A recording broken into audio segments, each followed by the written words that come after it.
Tahun ini Indonesia genap berusia 76 tahun. Usia tersebut jika dianalogikan dengan manusia bisa dianggap sudah tua, jadi sudah banyak mengalami pahit manis kehidupan sebagai negara berkembang yang bercita-cita menggapai kemajuan.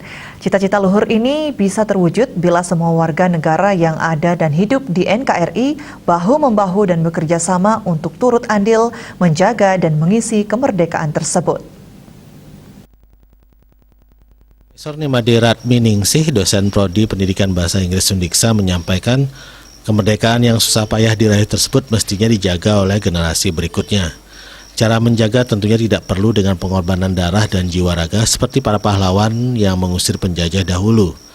Ada beberapa hal penting yang bisa dilakukan dalam menjaga kemerdekaan tersebut dari perspektif sebagai warga Indonesia yang baik. Pertama, menjaga Indonesia yang terdiri atas berbagai suku, bangsa, agama, ras, dan adat istiadat dengan persatuan dan kesatuan yang kini mendapat tantangan dari bangsa sendiri. Kemudian merdeka berpendapat dalam negara demokrasi juga merupakan sebuah cara memaknai kemerdekaan.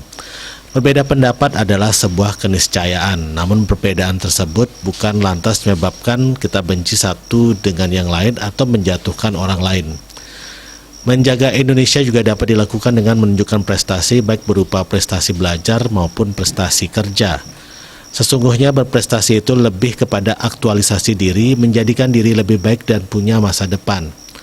Bekerja dengan baik sesuai dengan fungsi kita masing-masing juga sebuah cara jitu untuk menjaga dan memajukan Indonesia.